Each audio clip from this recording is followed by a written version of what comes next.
பிள்ளைங்களுக்காக என்னெல்லாம் செய்ய வேண்டியது பாருங்க. அவங்களும் நல்லா கிஃப்ட் எடுத்து வச்சுருக்கேன். அவளுக்கு ஒரு சின்ன ஆசை, அதனால சரி தெரியும் இதெல்லாம் ரொம்ப செலவாகலை, பார்க்க ஆடம்பரமாக தெரியும், ஆனால் ரொம்ப செலவாகலை. அது வந்து இங்கே அழகாக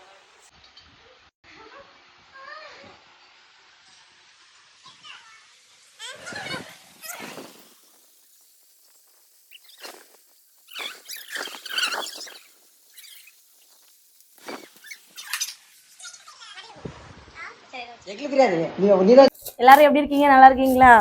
அதாவது காலையிலே வந்து கிஃப்ட் கொடுக்கணும்னு ஆசைப்பட்டா, நான் இல்லை அவள் அக்கா வந்து கிஃப்ட் கொடுக்கணும்னு ஆசைப்பட்டா.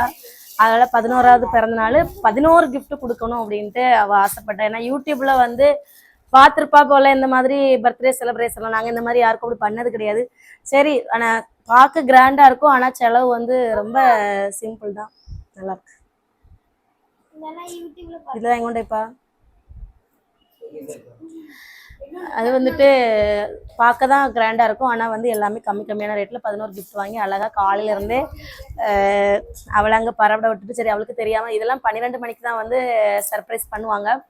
ஆனால் வந்துட்டு 12 மணிக்கு நம்ம பாட்டு போயிட்டு வந்தனால அப்போ தான் முழிச்சு, சரி ஏன் எல்லாருக்கும் உறக்கத்தையும் தேவையில்லாமல் கெடுத்துட்டு நம்மளுக்கு ராத்திரி முழிக்கிறதுக்கு ஜீவனம் கிடையாது. அதனால் காலையில் வந்துட்டு நாங்கள் கிஃப்டெல்லாம் ரெடி பண்ணி அவள் பரப்பிட்டு ரூமில் வந்து வெளியே வரும்போது சர்ப்ரைஸாக கொடுத்தோம். அவளுக்கே இது தெரியவே தெரியாது. ட்ரெஸ் வந்து அவங்க பெரியம்மா ஒருத்தங்க எடுத்து கொடுத்தாங்க. அதுக்கப்புறமா அந்த கிஃப்டெல்லாம் வந்து இன்னொரு பெரியம்மா செலக்ட் பண்ணது நாங்களாக இருந்தாலும் அதுக்கு வந்து ரூபா கொடுத்தது வந்து அவங்க ஆன்ட்டி ஒருத்தங்க. நம்ம எல்லாருமே வந்துட்டு நம்ம சொந்தம்தான், இருந்தாலும் வந்து பெயர் சொல்லக்கூடாத காரணத்துக்காக நாங்கள் பெயர் சொல்லலை, அவ்வளோதான். அது வந்து எல்லாமே அதுலேயே முடிஞ்சு போச்சு. மரிசிகா எப்படி இருந்துச்சு? அவளுக்கு சந்தோஷம். அவள் பிரிச்சுட்டு போட்டு இனி கேக்கு வெட்டணும், சாயங்காலம் தான் கேக் வெட்டணும். இது வந்து ஆமாம், எங்கள் வெல்சே குரூப்லேருந்து எல்லாரும் வந்தப்பறம் தான் கேக்கு வெட்டணும். அந்த வீடியோ வந்து போடுறேன், எல்லாம் சேர்த்து ஒரே வீடியோவாக போடுறேன். இப்போதைக்கு காலையில் உள்ள அந்த இது கிஃப்ட்டு எல்லாம் கொடுக்குறதெல்லாம் வந்து முடிஞ்சு டிஃப்ரெண்டாக இருந்து வித்தியாசமாக இருந்து ரொம்ப எங்களுக்குமே இதை இப்படி செய்யணும் அப்படின்ட்டு ரொம்ப எப்படி சொல்ல ஃபஸ்ட் டைம் அப்படிங்கிறதுனால ரொம்ப சுறுசுறுப்பாக நாங்களும் பண்ணணும். சரி பரவாயில்ல, எவ்வளவு கிஃப்ட்டு எப்படியோ 11 கிஃப்ட் வாங்கியிருக்கோம். இந்த மோதிரம் வந்து அவங்க அப்பா வாங்கி கொடுத்தது. மோதிரம் சின்ன இதாங்க இருக்குல்ல, அந்த வந்து அந்த கையில போடு.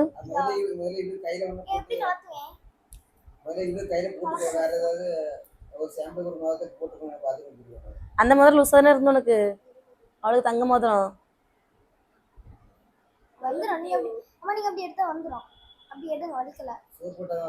800 ரூபா விலை இருக்குல்ல, அதுக்கு வந்து பெருசா இருக்கு. உனக்கு சுண்டு வர இருவிட்டு போச்சோ? இங்க எங்க கரெக்டா இருக்கோ அங்க போட்டுறணும். தங்க மோதிரத்தை இங்க போட்டு, அங்க பித்தளை மோதிரத்தை போடு. தங்க மோதிரம் எங்க வச்சிட்டியோ?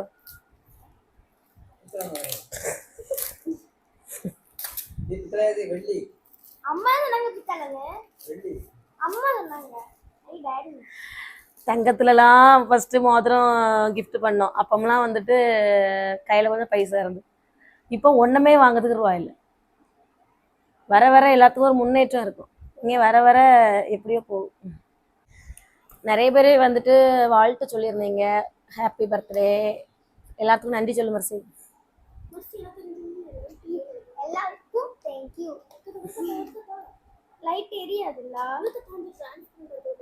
சரி அடுத்த பிரி.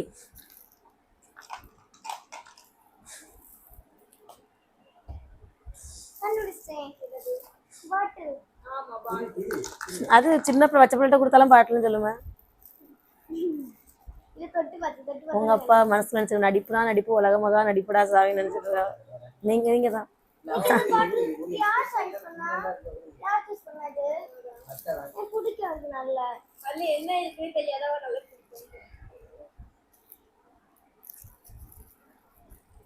தலையை எப்படி இழைச்சி வச்சிருக்கிய? ஒரு 10,000 சைடு எடுத்து வச்சிருந்தேன். அப்ப அதெல்லாம்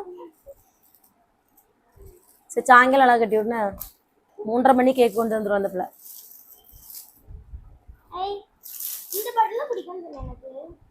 இது என்ன பாட்டில்? பல்லு இன்னும் கொஞ்சம் வசந்து போட்டப்போ.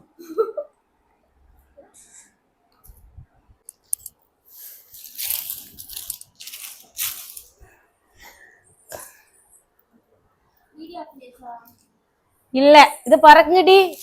இதுக்கு அரிசி முட்டை பேசாம குடோன்ல இருந்திருக்கலாம்.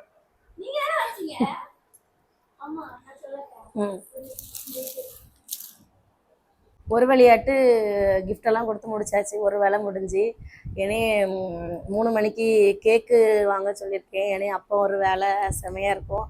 இனி இடத்துல சமைக்க வேண்டியிருக்கு. பிரியாணி வச்சு கொடுக்கணுமா. எனக்கு வேற பாட்டுக்கு வேற போக வேண்டியிருக்கு. அங்கேயும் போகணும். ஏற்கனவே வந்துட்டு வெள்ளிக்கிழமை அன்னைக்கு பாட்டு போகிற இடத்துல வந்து விடிய காலம் ஒரு 3-3:30 நல்லா மழை ஆயிடுச்சு. ஏகப்பட்ட மழை.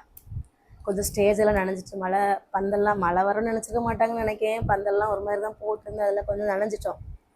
விடிய காலம் 3 மணிக்கு அந்த மழையில் நனைஞ்சி அது கொஞ்சம் உடம்பு சரியில்லாமல் ஆயிடுச்சு.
அக்ஷரால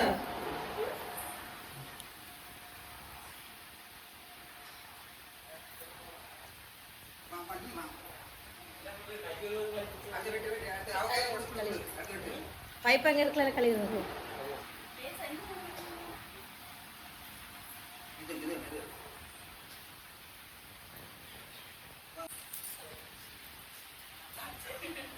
சர்வியா சர்வீஸ்க்கு பாரு.